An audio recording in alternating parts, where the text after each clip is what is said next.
Muy buenos días y buenos días también a todos aquellos, no lo hemos dicho antes, que nos están siguiendo en streaming a través de la web congresodirectivos.com, en la que pueden hacer la visión en directo de toda la jornada. Bien, nos complace dar la bienvenida a Luis de Guindos, ministro de Economía y Competitividad. Persona, ustedes saben, de sólida formación, siempre correcto y elegante en las formas y a la vez contundente y preciso en sus criterios y decisiones. Y si analizan su currículum se encuentran con un equilibrio poco habitual entre el sector público y el sector privado. En el ámbito privado, su presidencia y su paso por entidades líderes en el campo de la banca de la inversión y los servicios financieros le acreditan como un solvente conocedor de los mercados y de los equilibrios de inversión. En el ámbito público, las importantes atalayas de la Dirección General de Política Económica y de la Competencia y la Secretaría de Estado de Economía fueron pasos previos a su nombramiento como ministro en diciembre de 2011. El oficio de gobernar siempre implica priorizar y decidir. Es la gran responsabilidad del político. Pero posiblemente Luis de Guindos, cuando se licenció en Ciencias Económicas y Empresariales en CUNEF, cuando obtuvo el premio extraordinario fin de carrera en la Universidad Complutense de Madrid, cuando superó con éxito sus oposiciones a técnico comercial y economista del Estado. Cuando hizo todo esto, poco imaginaba que tendría la máxima responsabilidad económica del Gobierno en un momento tan difícil en el que sus decisiones iban a ser trascendentes para el futuro del país. Las decisiones, como apuntaba Antonio Garrigues en sus palabras iniciales, se tomaron. Y hoy podemos decir con satisfacción que la situación económica en España se aleja de la incertidumbre y de los riesgos que acogieron su llegada al Ministerio en el 2012. Queda mucho camino por recorrer, en el que viviremos éxitos, posiblemente también algún contratiempo, pero lo cierto es que la esperanza en una reactivación ha dejado de ser un sueño lejano para convertirse en una realidad mucho más cercana.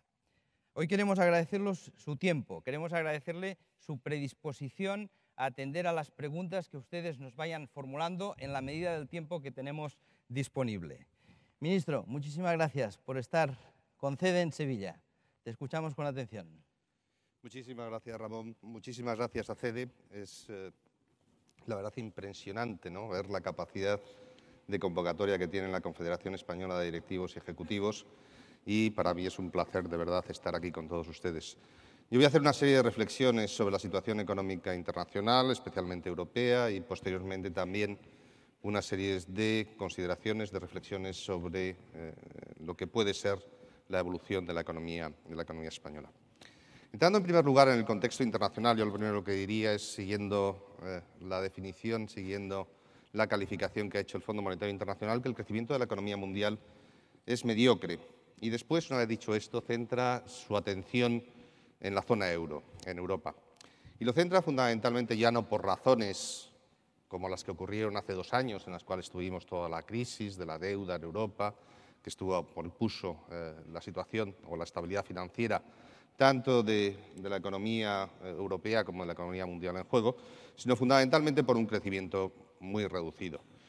A las 11 de la mañana, la Comisión Europea publicará hoy, lo verán ustedes a lo largo de esta jornada, los datos de crecimiento de la zona euro. Y yo creo que mi impresión es que van a ser muy similares a lo que ha dicho el Fondo Monetario Internacional hace unos días, es decir, un crecimiento por debajo del 1% este año, ligeramente por encima del 1% el año que viene, pero un crecimiento que todavía no solamente no es una recuperación vigorosa, sino que incluso lo que nos hace es, mirando para atrás, todavía Europa no ha recuperado los niveles de empleo y los niveles de actividad que tenía antes del inicio de la crisis.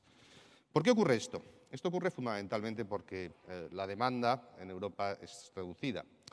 Y la demanda reducida no tiene que ver estrictamente con las políticas de regulación de la demanda. Esto puede parecer una contradicción, pero me voy a intentar explicar.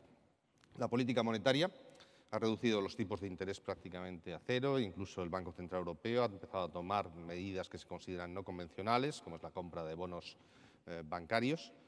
Por otro lado, la política fiscal ha perdido gran parte del sesgo que tenía, de alguna forma, hacia la contracción y la consolidación fiscal. y a pesar de todo ello la demanda en Europa no crece. Y yo creo que tiene que ver fundamentalmente por el otro lado de la economía, que es la oferta, es decir, el funcionamiento de los mercados de bienes, de servicios y de factores. Ahí es donde tenemos nuestros problemas. Ahí es donde tenemos un problema no solamente de crecimiento potencial a medio y largo plazo, sino que también tenemos problemas porque si no funcionan bien los mercados de capitales, los mercados de trabajo, si no funcionan bien los mercados de bienes y servicios, los impulsos monetarios, los impulsos fiscales pierden su eficiencia. Por lo tanto, eso es lo que estamos en estos momentos en Europa. Vamos a tener un debate importante sobre la política económica. Después, en el turno de preguntas, si ustedes me pueden plantear alguna cuestión, los próximos eurogrupos que vamos a tener de aquí a final de año, creo que de algún modo podrían definir lo que tiene que ser la estrategia de política económica y, desde mi punto de vista, lo que es más fundamental es empezar a contar con un discurso creíble, bien articulado, de cuál debe ser la política económica en Europa que utilice todas las palancas disponibles. La situación de la economía española.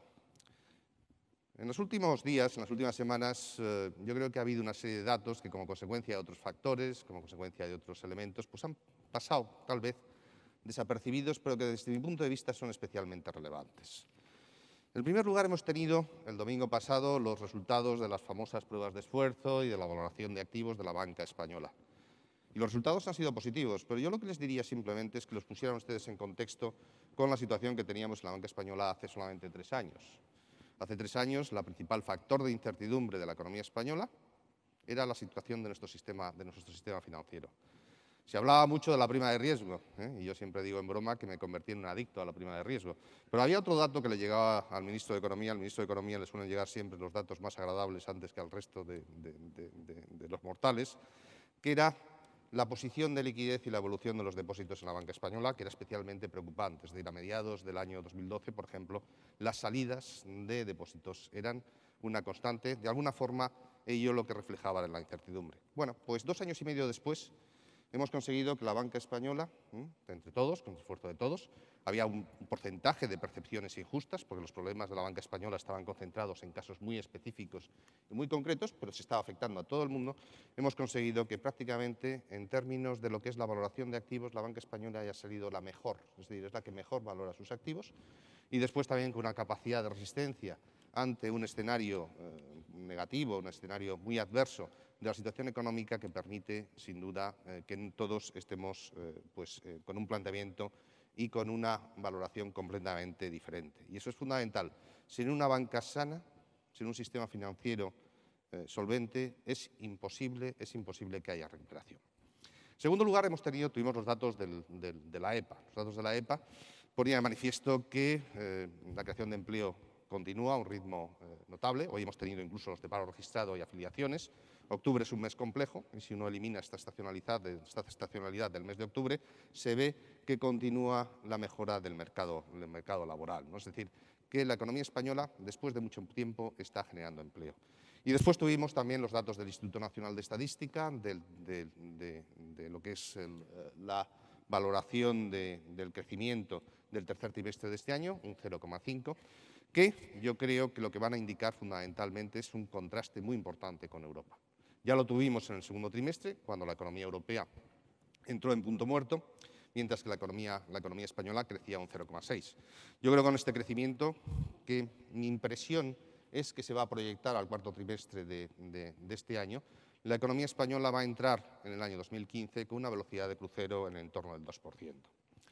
¿Cuáles son las razones de esta evolución? Yo simplemente no me voy a extender mucho, pero lo que diría es, en primer lugar, la modificación de la situación del sistema bancario, el sistema financiero.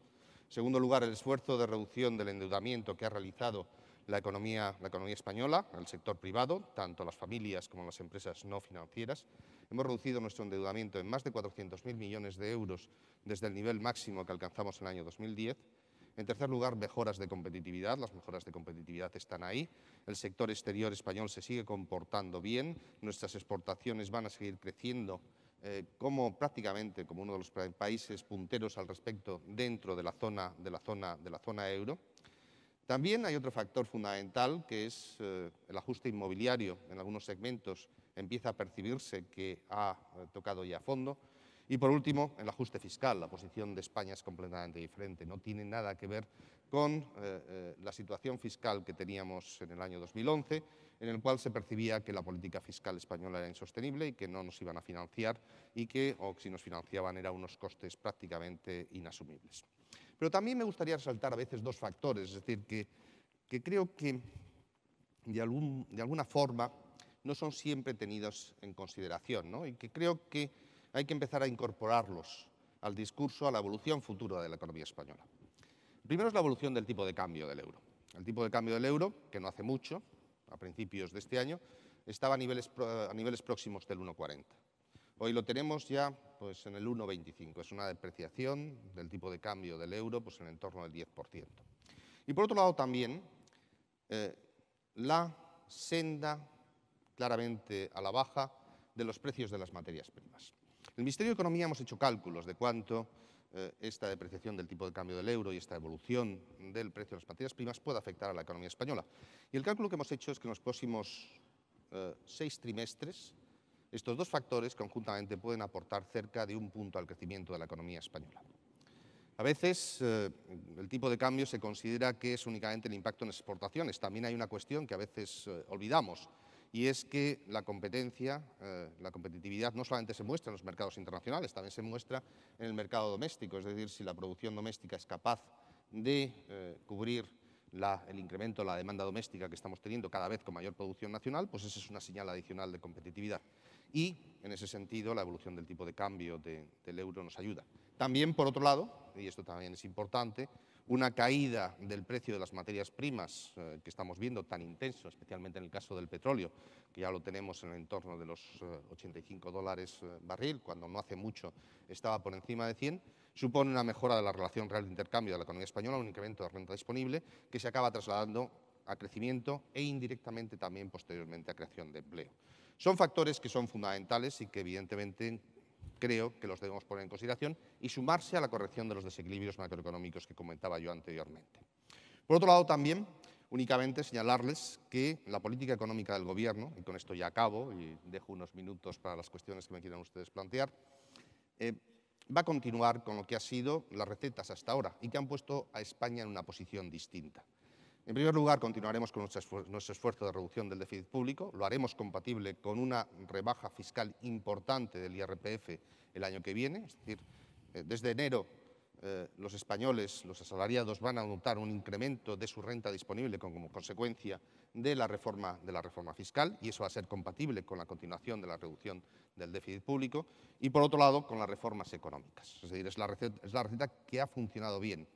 En España, y esto tampoco a mí no me gusta presumir mucho, pero España se ha convertido en una especie de ejemplo desde el punto de vista de la actuación. ¿Por qué España crece y otros países no crecen? Pues crecen fundamentalmente por las reformas económicas, crecen por la reforma laboral, por la reforma del sector financiero, por la reforma de los mercados de bienes y servicios. Existe una serie de proyectos en las próximas semanas muy importantes, desde la Directiva de Resolución, la Ley de Auditoría, las reformas en los colegios profesionales, la modificación del marco de actuación, por ejemplo, de las compañías de seguros a través de Solvencia II, que creo que van a continuar por esa senda. Las buenas noticias son, evidentemente, que la posición de la economía española es completamente diferente. Yo siempre digo que estuvimos muy cerca del colapso, muy cerca del rescate, eso es algo que ya se ha olvidado, gracias a Dios, ya no lo recuerda casi nadie, pero fue una realidad y se evitó, y eso también está detrás de la recuperación de la economía española. Pero también creo que, y en esto también soy un poco más optimista, creo que en los próximos trimestres Europa superará este bache y, lógicamente, también impulsará esa recuperación. Por lo tanto, y como veremos dentro de un par de horas, cuando salgan los datos de la Comisión Europea, se ha conseguido algo que parecía impensable hace 2 años y medio. No solamente haber evitado el rescate, sino que hoy la economía española, de las grandes economías de la zona euro, es la que más crece. Muchísimas gracias.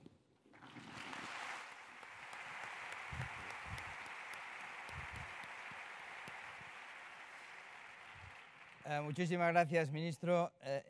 Al final, cuando estás en una crisis de confianza, ver el vaso medio lleno también tiene su importancia. Y yo le agradezco sinceramente ese ejercicio positivo. De todas formas, hablabas de que España se ha desmarcado este año de las economías europeas. La posibilidad, la sombra de una desaceleración en Francia, en Italia, quizá en Alemania, con una dependencia del 70% de nuestras exportaciones a la zona euro, es preocupante. ¿Va a ser sostenible esta evolución diferenciada a lo largo del tiempo si se produce esa situación? En economía ocurre de vez en cuando una cuestión que a veces perdemos de referencia, y es que cuando se producen los datos no nos damos cuenta que los datos ya miran para atrás. Y hay indicadores retrasados e indicadores adelantados de actividad. Vamos a ver, la economía española fue capaz de crecer al 0,6 con un crecimiento cero, con una tasa de crecimiento cero de la zona euro en el segundo trimestre.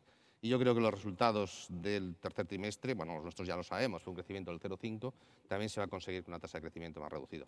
Por supuesto, yo siempre lo digo, que nosotros no somos inmunes a lo que ocurre en Europa. Si Alemania no crece, si Francia no crece, si Italia no crece, pues evidentemente nuestras exportaciones y sobre todo las expectativas lo notan inmediatamente. Pero la cuestión es que hemos conseguido mantener ese crecimiento diferencial, ¿no? Pero una vez dicho esto, yo creo que el tercer trimestre en Europa no va a ser muy diferente que lo que ocurrió en el segundo.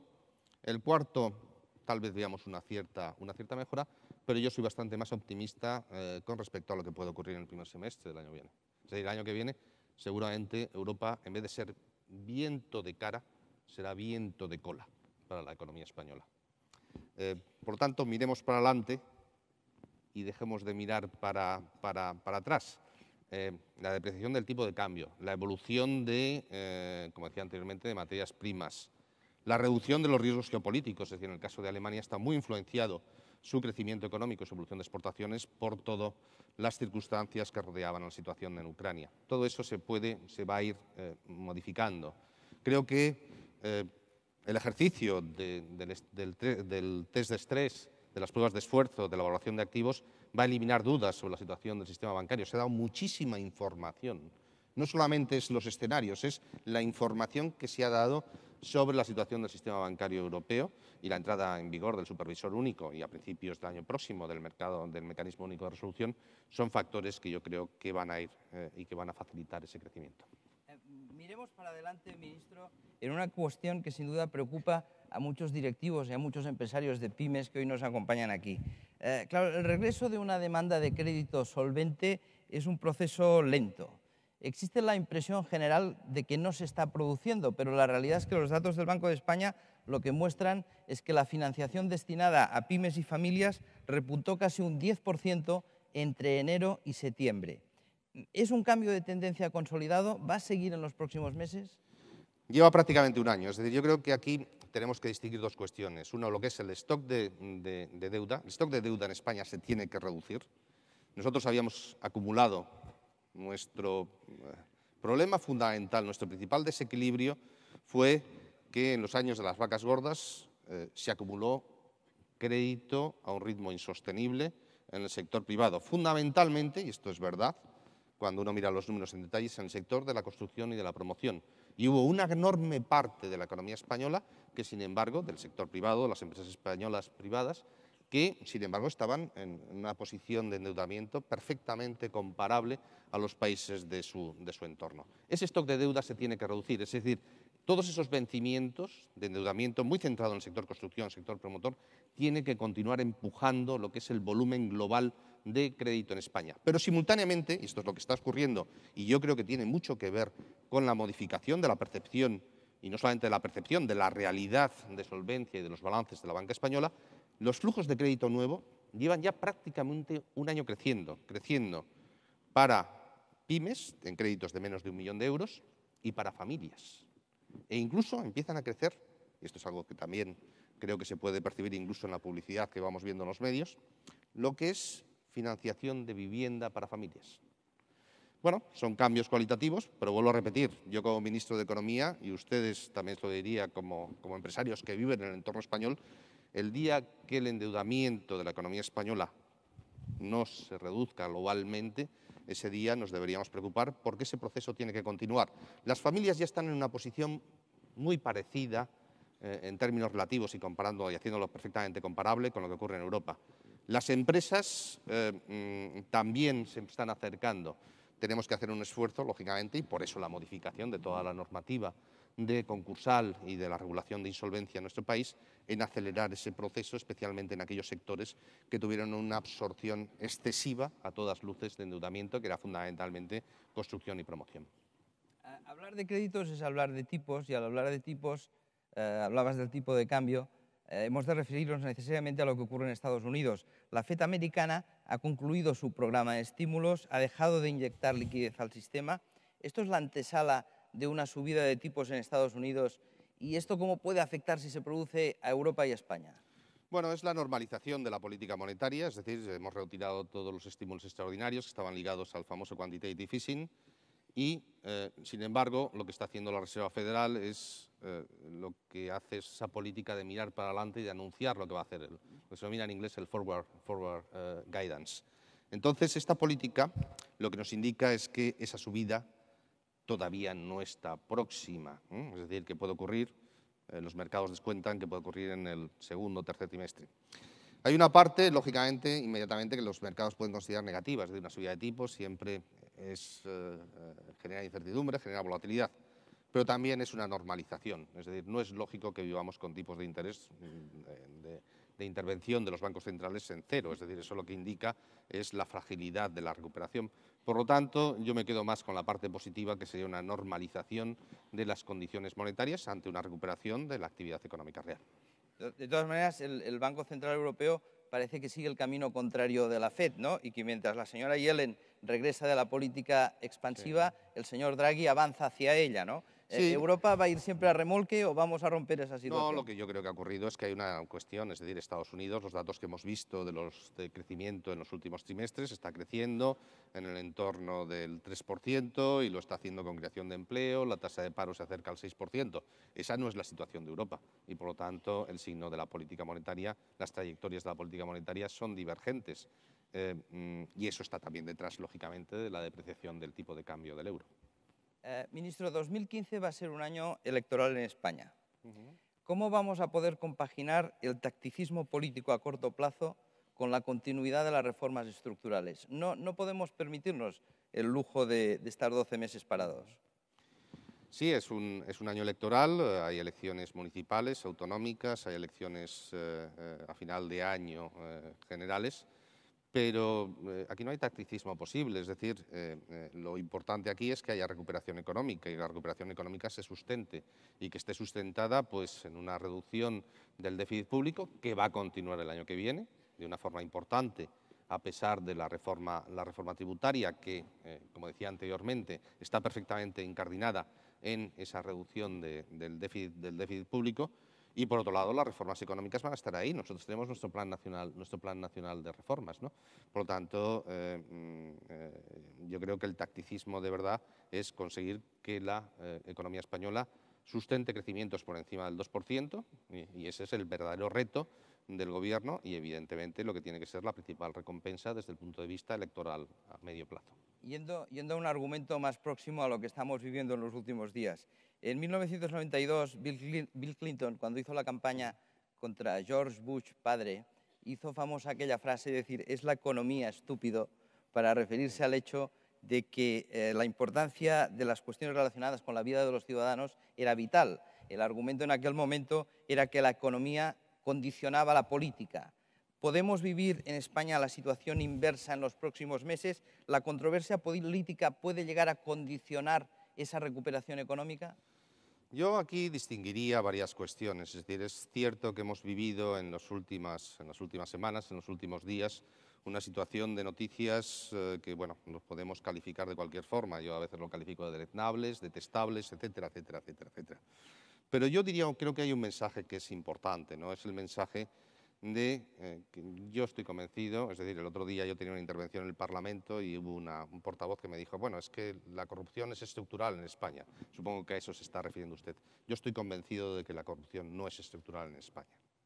Es decir, hay casos concretos, casos que se están sacando, es decir, en el caso concreto, por ejemplo, del sector financiero, de cajas de ahorros con situaciones, lo está sacando el FROP. El FROP, a veces lo olvidamos, ha mandado más de 43 operaciones a la Fiscalía y tiene instrucciones de cualquier comportamiento, cualquier actuación potencialmente irregular, remitirlo a la Fiscalía. En esto ocurre a veces algo parecido al tema de los indicadores, es decir, hubo un caso muy famoso, saben ustedes, el de unas tarjetas en una entidad. Bueno, eso desapareció absolutamente en mayo del año 2012. Y fue la propia entidad, lo puso en conocimiento del FROP y el FROP en conocimiento de la Fiscalía, ¿no? Es decir, a veces olvidamos estas cuestiones, a veces confundimos cuando los casos surgen y saltan a la opinión pública de cuándo se realizan. Y yo eso es lo que pediría fundamentalmente, que viéramos esa consistencia o inconsistencia temporal entre el conocimiento de los hechos y cuando se produjeron, ¿no? Y creo hoy, y si me permiten ustedes, en el ámbito, es decir, en estos momentos, por ejemplo, el gobierno español, el FROP, controla una entidad muy importante, ¿eh? Bueno, pues creo que nunca ha habido una situación de menor interferencia política como la que tenemos actualmente.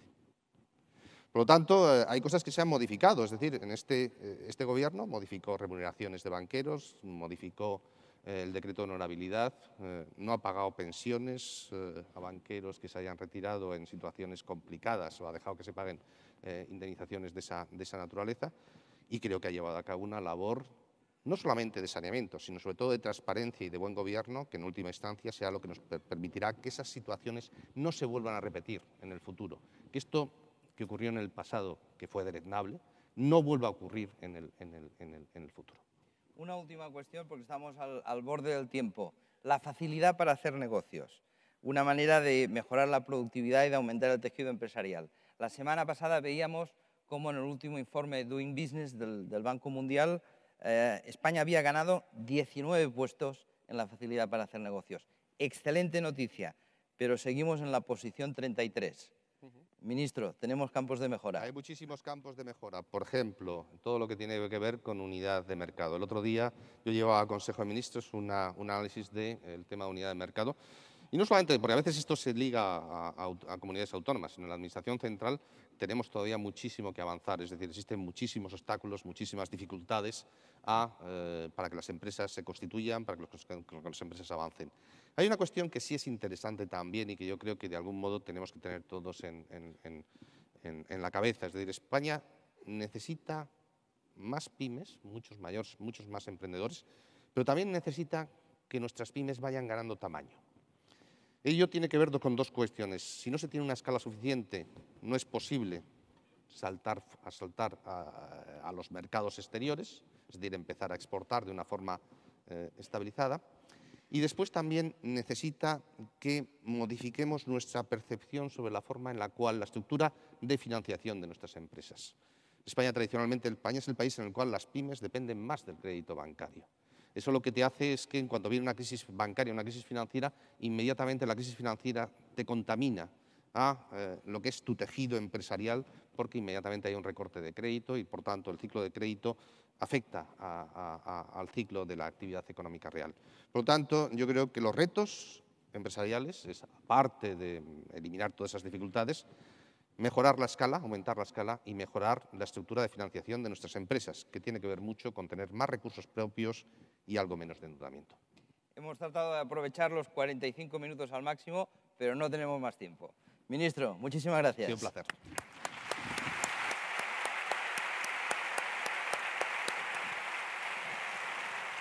Muy bien, muchísimas gracias.